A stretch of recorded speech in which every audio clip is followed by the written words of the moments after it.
Hello and welcome to your Unit 11, Lesson 2 notes on simplifying rational expressions. By the end of the day, you will be able to simplify rational expressions. Let's get started. So remember, when you're trying to simplify a fraction, first of all, the parts of a fraction, you've got your numerator on top and your denominator on bottom. So fractions, numerator is on top, denominator is on the bottom. So your first step when simplifying a fraction is to factor the numerator and the denominator. Once you've factored the numerator, which is on top, the denominator on bottom, then you're going to find the greatest common factor of both. The greatest common factor.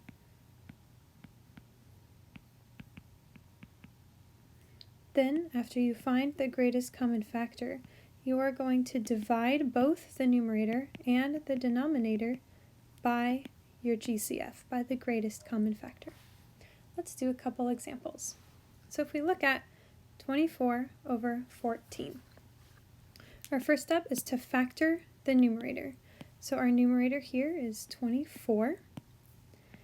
So to find our prime factorization of 24, well, that's 24 is divisible by 6 and 4, and 6 is 3 and 2. 3 can't be factored, 2 can't be factored, but 4 can be factored into 2 and 2. So 24 is 3 times 2 times 2 times 2.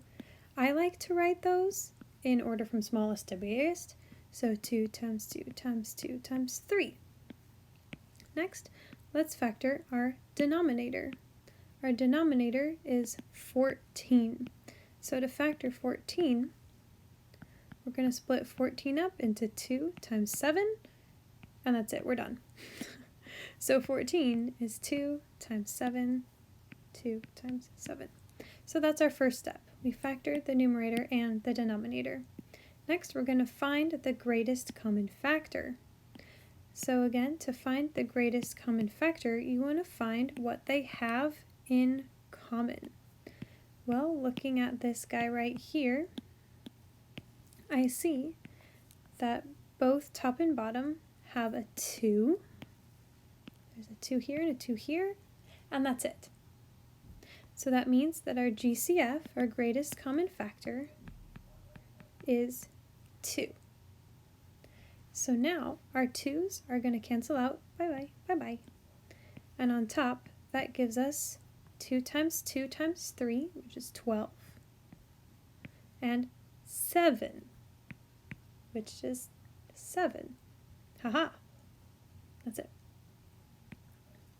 Now, I like to do it that way because I can easily see the numbers canceling out. The last step did say divide the numerator and the denominator by the GCF. So if we go back to our original problem, we have 24 divided by 14. We had 24 over 14. And now we're going to divide top and bottom by our GCF. So we have divide by our GCF, divide by our GCF, which in this case is 2. So that gives us 24 divided by 2, which is 12, over 14 divided by 2, which is 7. Oh, hey, samesies. Cool. So again, we factored the numerator and the denominator.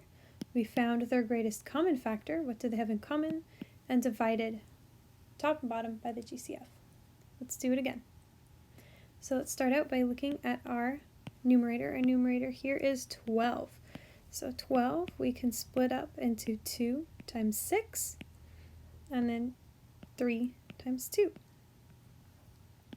Now again, I like to write my factors in order from smallest to biggest, so that gives us that 12 is 2 times 2 times 3 over, we need to factor out 30 now. 30 is on our denominator, and 30 factors out to 3 times 10. 10 is 5 times 2.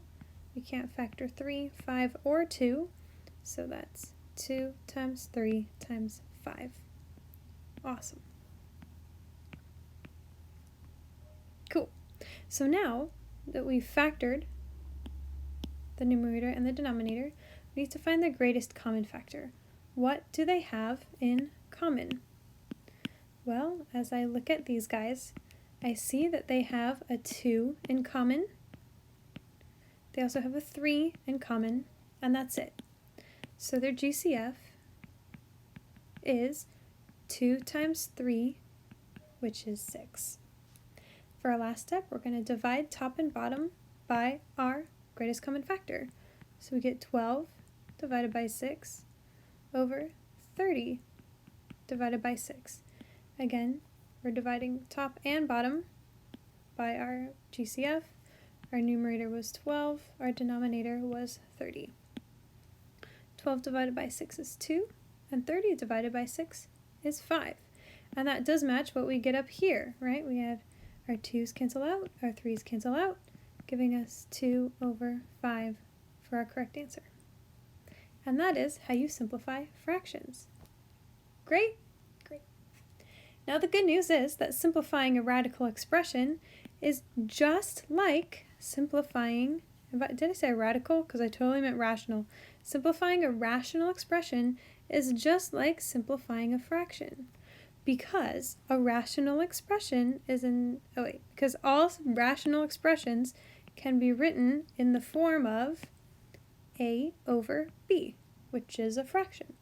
So a rational expression is in simplest form when the numerator, that is what's on top, when the numerator and the denominator have no factors in common. When they have no common factors. That's right, no factors in common.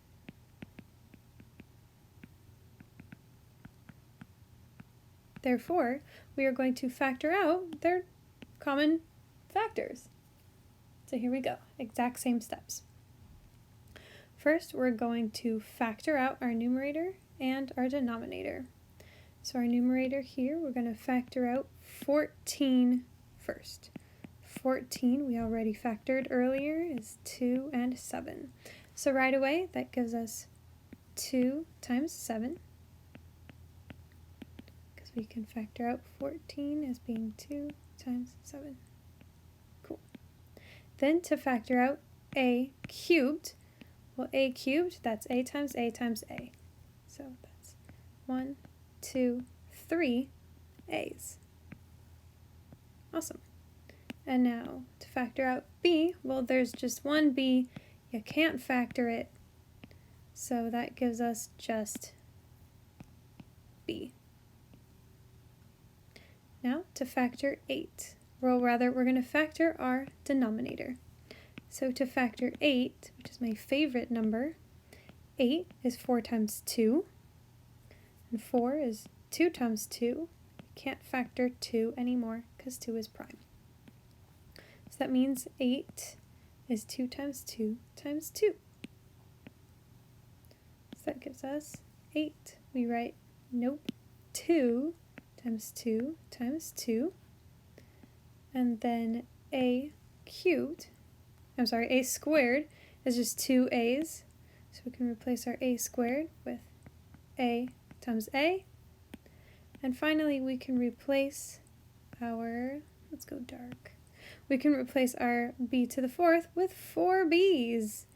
Yes, 1, 2, 3, 4 b's. Cover all 4 of them. Isn't that great? So there we go. We have factored our original problem. Now we want to find what is the greatest common factor. What do they have in common? So we got to find something that's on top and on bottom. Well, on top I can see a 2 and a 2. I see an A and an A, another A and another A, a B and a B. So that means our GCF is 2a squared b. So we have 2 a's giving us a squared. Now all of those are going to cancel out. We can cancel out all of our 2's, our a's, and our b's. And we're left with, on top, 7a And on bottom, 2 times 2 is 4, and then 3b's is b cubed. Cool? All set. Okay, so good. Let's do it again. Now this is going to get even more fun. So 3c minus 9. I noticed that these each have a 3 in them. So 3c is the same as 3 times c. Then minus 9, that's the same thing as 3 times 3. Let's keep working on top here. Now because they both have a 3 in common, I can undo the distributive property and factor out that 3, which will give me 3 times c minus 3, all on top. Now on the bottom, we're going to do that same thing. I see that both 4c and 12 have a 4 in them. It gives us 4 times c minus 4 times 3. Because they both have a 4 in common, I can undistribute that 4, giving us 4 times c minus 3. Now here on top and bottom, we've got a c minus 3 and a c minus 3. So those are going to cancel out, because our GCF here is c minus 3. In fact, that's our only common factor. Because they cancel out, we are left with 3/4.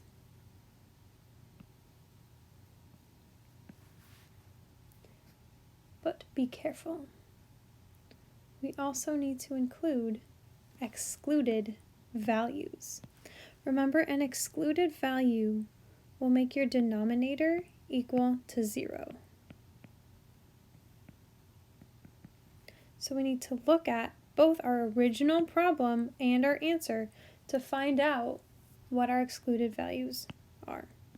So here we can't have a equal to 0 or b equal to 0, because those will all multiply to give us 0.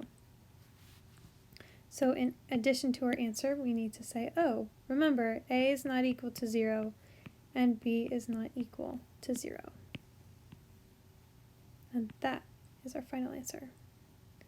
So on on example 7, similarly, we need to do that same process. Here at the beginning, we have our denominator, so we set it equal to 0. 4c minus 12 equals 0. Adding 12 to both sides, we get 4c equals 12. We divide by 4, c equals 3. So when we have c equal to 3, that will give us a denominator of 0. So we need to say that c is not equal to 3 in our final answer. Oops. Okay guys, we have 2 more problems. While we're remembering, we need to get rid of our excluded values. So we need to make sure that f squared plus 6f plus 9 is not equal to 0. Well, first let's factor this. We're looking for 2 numbers that multiply to 9 and add to 6. And it's going to be 3 for both of them. Awesome. So we're going to set each of those equal to 0, giving us f plus 3 equals 0 and f plus 3 equals 0.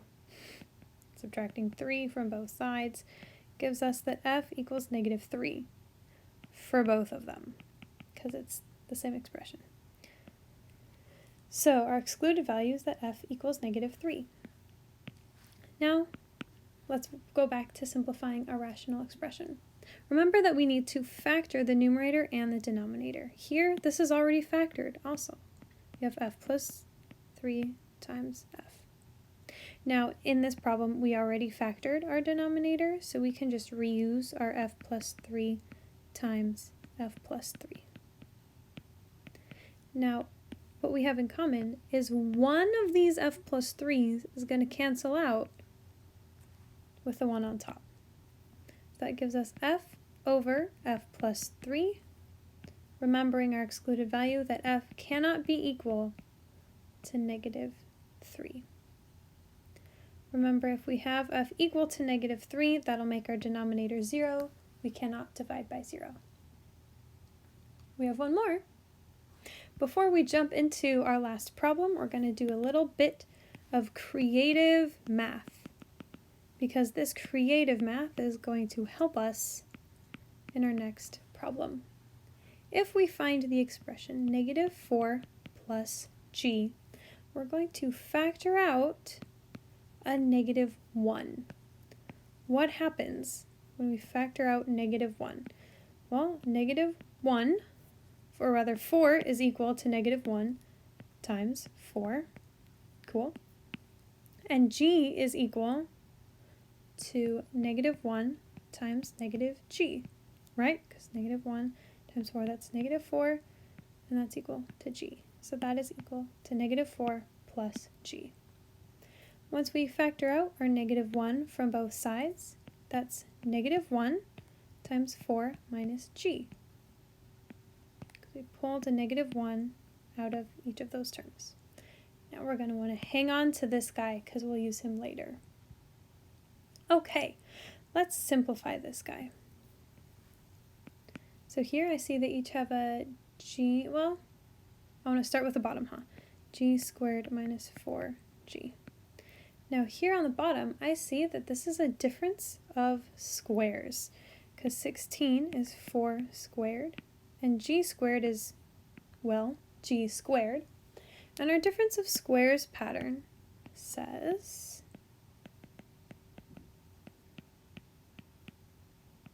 if you have a squared minus b squared, that's equal to a plus b times a minus b. Well, let's look at what we have. Here we've got 4 squared, so 4 is our a, minus g squared, so g is our b. So we can use that by saying that that is equal to, so 4 squared minus g squared equals 4 plus g times 4 minus g. So that is our denominator. Cool, huh? Okay. Now on top we can simplify. I'm just going to keep the same color going. We can pull a g out, so that's g times g minus 4. Then on bottom we've got 4 plus g, 4 minus g. Oh hey,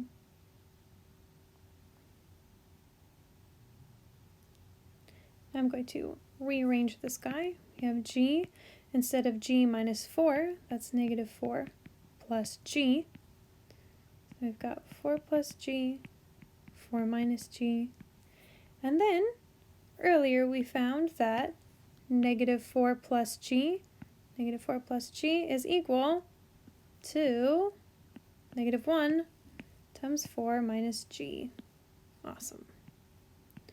So we've got g times that guy plus 4 plus g, 4 minus g. And now our 4 minus g's are going to cancel out. Bye. Bye. So we get rid of that greatest common factor, giving us negative 1 times g, which is negative g, all over 4 plus g.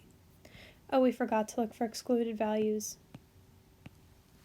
So 16 minus g squared equals 0. Again, we're taking our denominator, setting it equal to 0. That means that 16 is g squared. So we have plus or minus 4 is equal to g. Therefore, g cannot be equal to 4 or negative 4 because that would make our denominator 0. Our denominator at the beginning 0. Because this is all equal, has the same excluded values. That's it. That's our whole process.